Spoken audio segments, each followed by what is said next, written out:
1975 yılı başlarında filizlenen Kürt Sol Hareketi, 78 yılı ortalarında büyük bir kitlesel güce erişmişti. Hareket 60'lı yıllardan bu yana en güçlü dönemini yaşıyordu. Her gün yeni dernekler kuruluyor, Kürtçe dergi ve gazeteler çıkarılıyor, Kürt sorunu tüm bu çalışmalar sayesinde kamuoyunda tüm boyutlarıyla tartışılıyordu. Türk solunun 1960'lı yıllarda yaşadığı baharı, şimdi Kürt solu 1970'li yılların ikinci yarısında yaşıyordu. Bu bahar coşkusu 1978 1 Mayıs'ında doruğa çıkmıştı. Kürtler bu 1 Mayıs kutlamasında en geniş katılımla alanlardaydılar. İstanbul 1977 1 Mayıs'ı kanlı geçmişti. 1978 1 Mayıs'ı buna rağmen yine çok kitlesel geçti. Biz DHKD ve Rojavelat pankartları altında katıldık. Yürüyüş kortejimizde 5000 dolayında kişi olduğu söylendi. Arkadaşlarımız davul zurnayla yürüdüler. Biz Ankara'dan gitmiştik. Başka yerlerden de otobüslerle gelen arkadaşlarımız vardı.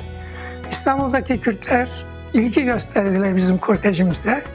Böylece biz de kalabalık kortejler arasındaydık.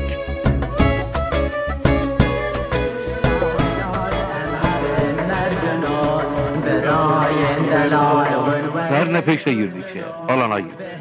78 1 Mayıs'ını Bingöl Dağışka'dan damgasını vurdu diyebilirim. Alana girdik, davul zurna çalıyor, biz folklor ekibi önünde milli kıyafetlerle oynuyoruz, alandan kortej şeyinden geçtik. Arkada o heykelin orada bir duvar var. Bizim kortej yerimiz o duvarın üzeriydi. Dedekade ve Rızgari'ye göre gene Kürt grupları arasında fazla kitlesi olan bizdik ama biz de tam önümüzde TKP var, sağ tarafımızda da dev yol. Böyle bir talihsiz yere düştük. Alana geldiğimizde orada büyük bir sürtüşme yine oldu. İki örgüt arasında Türk solu. Mikrofonda bağırdı, dedi ki DHKD'liler dedi. Kürt kardeşlerimiz aralarına girin, onlar birbirleriyle münakaşa yapma. Biz bir set oluşturduk, aralarına girdik, bırakmadık ki kavga etsinler. DHK'da Aksaray'da Uf'un arkasındaydı. Yürüdük, DHK'danın önüne geldik.